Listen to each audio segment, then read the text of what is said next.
Merci, Madame. Thank you very much, Madam Chair and Senators. And a big thank you for this opportunity to share the story of Équifruit with you and to make you aware of the issues that we're facing and that exist in this industry, and to express our support for Bill S-211. And I am the president of Équifruit, a Canadian importer and marketer of fair trade fruit, mainly bananas. This is a hand of our bananas. The banana industry in North America is dominated by players established over a century ago, whose founding business model was based on paying essentially nothing for land, often through political machinations, and paltry sums for labor to produce fruit that would sell more cheaply and thus become more popular than apples, the reigning fruit champion at the time. And succeed they did. And to this day, we Canadians eat 15 kilos of bananas per capita per year, a far lead on the poor apple, which comes in second at 10 kilos per capita per year. Bananas are also the cheapest fruit in our basket. According to Statistics Canada, the average retail price in February was 74 cents a pound, about a third the price per pound of apples. Now, the world didn't need another banana company to satisfy the demand for cheap fruit. Instead, Équifruit aims to disrupt the banana industry with a focus on creating a more fair distribution of value along the supply chain, particularly at origin, where small producers and plantation workers live precariously in generational poverty. While we at Équifruit are paid to bring bananas from point A to point B, our main challenge is to change Canadian mindsets on bananas, to get Canadians thinking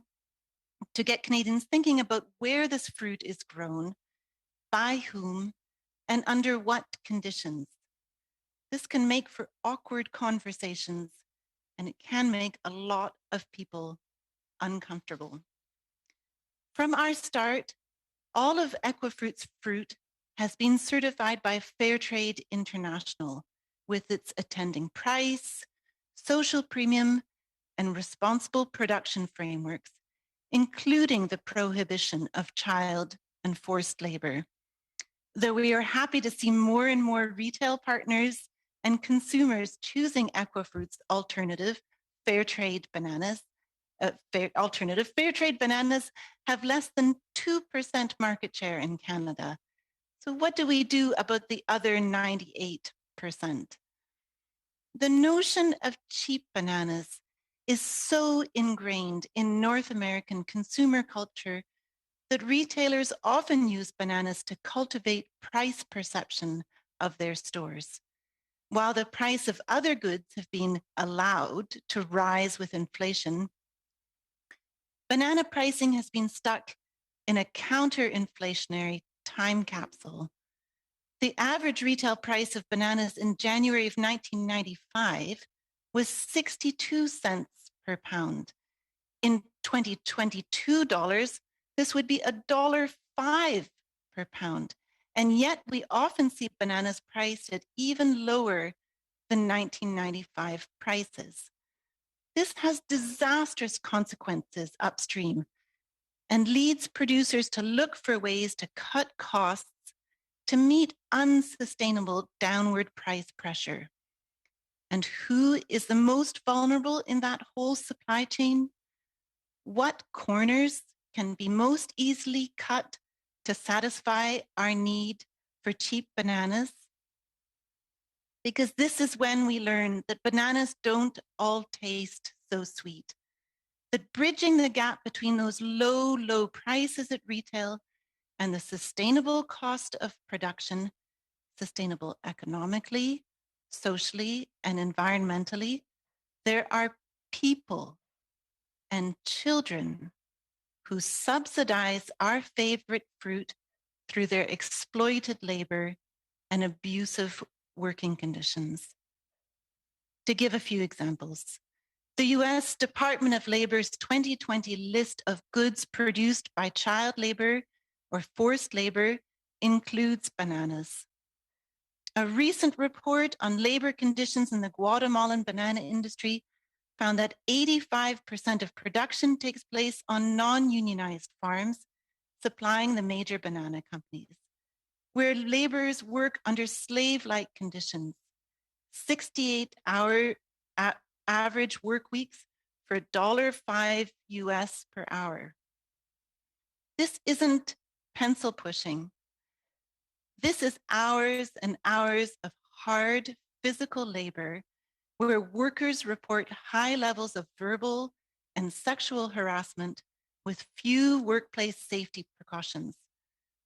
40% of the bananas we import to Canada are from Guatemala. And we wonder why there's a migration crisis on the southern US border. It's also documented that migrant workers on banana plantations from Haiti to the Dominican Republic, Nicaragua to Costa Rica, and Venezuela to Ecuador are the victims of forced labor. Such is their desperation for work. But instead of condemning these appalling supply chain practices, or even asking questions about how bananas can still be so cheap, we celebrate these cheap prices. One Western Canadian grocery chain has signs up over their banana section which reads, "Always lowest guaranteed." We can't guarantee your kids won't monkey around, but we can guarantee we have the lowest price on bananas. Their price, 66 cents per pound. A national grocery store chain advertises on huge in-store billboards, "Paying too much for bananas is bananas." Price per pound, 56 cents. Bananas are an easy product to talk supply chains about. We all have a relationship with them. They're very accessible because they're essentially a raw material from the time they leave the plantation to the time you put them in your shopping basket. There's no transformation, no complicated recipe. It would thus be easy to say, what you see is what you get. But this is precisely why Équifruit supports Bill S-211, because what we see only tells part of the story. Low prices should be a big red flag that something is amiss. But if red flags are ignored, then a reporting framework, such as that proposed in this legislation, is an excellent starting point for Canadian companies to dig a little deeper, ask questions, and make changes to their supply chain. And hopefully, together, we can ensure that kids aren't part of those supply chains and can be left to do what kids do best, monkey around. Je vous remercie.